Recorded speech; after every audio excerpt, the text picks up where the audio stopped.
Okay, Hellbound and Heartless was released June of 2012. You're currently touring with Orgy on the Wide Awake and Dead tour. How are things going on the road so far? Doing good. I mean, kicking ass. It's cool being out with Orgy, you know. As far as I'm concerned, I mean, I was a fan since like 6th grade. Since I was way young, you know, so it's really cool to work with them. You're currently writing for the next release. Is there a title set for that release yet? No, we're still in like the pre-pro, just like pre-demo stages, you know, just starting to get the feel of what we want from the record going, you know, just very early stages of the record, you know. The sound of the new release is nothing set on what it's going to sound like, is it? I mean, it's going to have elements of Hellbound, more commercial type stuff thrown in, you know, but it's going to be that true, just like aggressive VE style, like a lot of, you know, Pantera elements, Rob Zombie. Going more melodic. That's the biggest thing on the last records. We were hindered due to time and budgeting, so this record will be more produced. It'll have better choruses, more sing-alongs. You know, we made this record so we could go on stage and kind of spin on each other and say "fuck you." So this next record won't be so much "fuck you." Definitely be more anthem. After the tour, straight into the studio or taking a break? Well, I mean, we're taking 2-3 weeks off, and we're going right back out with Wednesday 13. And then after that, hopefully, do some studio time maybe, or at least have pre-pro stuff done. I know at the end of summer we're going to UK, so that should be really good. It's gonna be fun time. And you guys are sponsored by Dean. So yes. Yeah, what's your gear set up like? I mean, I just got two brand new guitars they just sent me. They just sent me a 7-string Razorback, which actually we're doing the whole new record on. It's all 7-string. But currently, I have the Eric Peterson V, and I also have the Modifier, which is like, it's like the Dimebag ML, but it's made more for like, you know, metal. It's got 24 frets. It's a little bit, you know, it's got EMGs on it. It's made for heavier music. You know? Okay. To the fans that are just getting into Vampires Everywhere, how would you best describe your music and your persona overall? You're doing good on this interview, so I'll let you roll with it. Heavy. I mean, really aggressive. I don't think we're that heavy. I mean, I like the idea of being heavy. I like that idea, but I mean, I think we're more 90s heavy. Yeah, my perspective of heavy is definitely not what kids think heavy is nowadays. You know, like we don't have breakdowns. We're not, you know, we don't ride the low string and stay on it for the whole song. You know, that's what kids think heavy is nowadays. I'm more to just like old school, like he said, 90s heavy. What were your big influences that got you wanting to do this for the Pantera probably, for right? me, Pantera is like a number one, definitely. Rob Zombie, 9 Inch Nails, Manson, all that whole, you know, shock rock, even the older stuff like Cooper, stuff like Ozzy Osbourne. Misfits. Yeah, Misfits. All that like, crazy shit. Definitely the Misfits. More or less the older stuff, you know, like I was way more into like Ozzy Osbourne and Alice Cooper than I even was into like Manson and Zombie and stuff like that, you know, so just like, you know, shock rock type stuff, really. I was fortunate enough to see Pantera and Marilyn Manson on Ozfest 97, the year of the riot here in Columbus. Yeah, that's crazy. So that was a great lineup. Powerman 5000, which is Rob Zombie's little brother. Yeah. And Ozzy didn't come out, and everybody started flipping over cars, setting them on fire. Wow. Yeah, it's crazy, man. That's rad. Yeah. Like SWAT came out. I've always looked at that lineup and just been like, man, I wish I could have gone to that. That's such a rad lineup. I was so drunk, I barely remember any of the show. Because they have. But I didn't set any cars on fire. Outside of Drug Up Choice, what other songs do you enjoy performing live? I know. And what goes over well with the crowd? Star 666, that's the number one. I feel like that speaks for everybody. That's everybody's favorite song to play. Seems like we get the most crowd reaction for that song as well. And that's just that's the good one.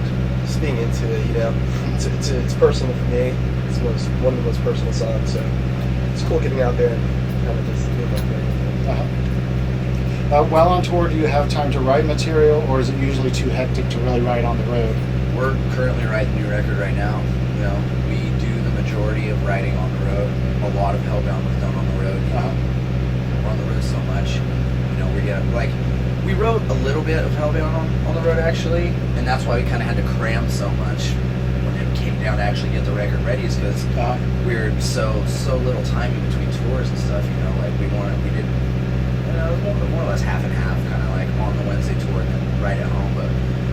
it's way easier riding on the road. I feel like just our attitudes and just like our creative, flow is a lot better out here. And you're already in that mode, kind of, right? So, Yeah. what do you tend to listen to while on tour? Any specific bands that you listen to other than others while on the road?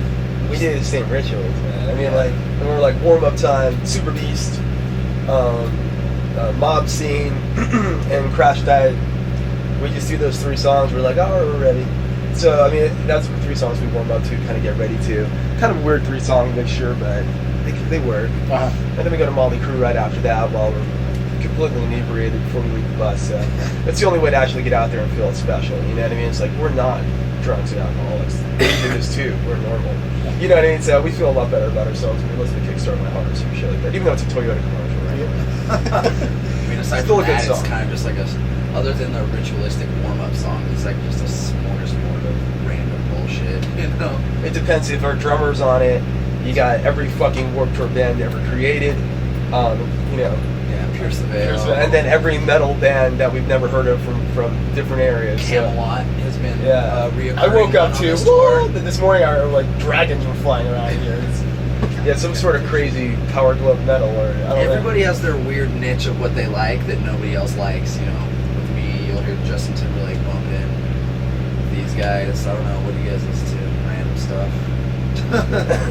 there's all kinds of random shit going on the radio. Uh-huh. Aside from our ritual. Now, I don't like being on camera. Did you guys ever go through a period when you first started where you had like stage fright or had to do certain things to even face the crowd? I still do. I drink a half bottle of Jack before you hit that stage. Uh-huh.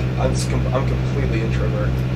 It's a different show if I'm sober. If I Uh-huh. I don't even want to say sober. It's like if I'm not a little feeling like whatever, I'm Just kind of. It'll take nervous. till song 4 till I make myself crazy enough to feel it. It's just the way it rolls for me, unfortunately. Uh-huh. Any weird or funny road stories you'd like to share? That won't get us all put in prison. Yeah, every day is something, man. But yesterday our driver's like, hey, actually today he's like, did somebody pull the bike with the bike rack up to the bus? And I'm like, oh, yeah, it was Chris.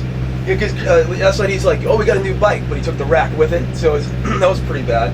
Let's see, last Harvey night. stayed with Throw Up for me last night. Yeah, he hurled while walking on my bunk, of course.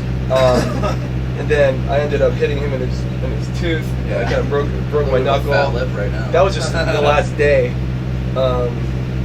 It's constant just There's craziness, I made out with 3 men yesterday.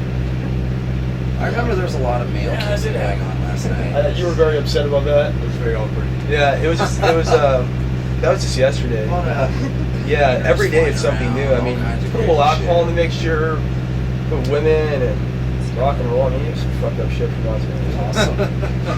So, and in closing, how can fans keep up to date on what you have going on, like Facebook, website, Twitter, like all of the above? Yeah, just the typical social networking sites like Facebook, Twitter. It's all /Vamps everywhere, right? Or is Yeah, it different? No, I mean the Twitter's vamp everywhere because the other one already was taken for some reason.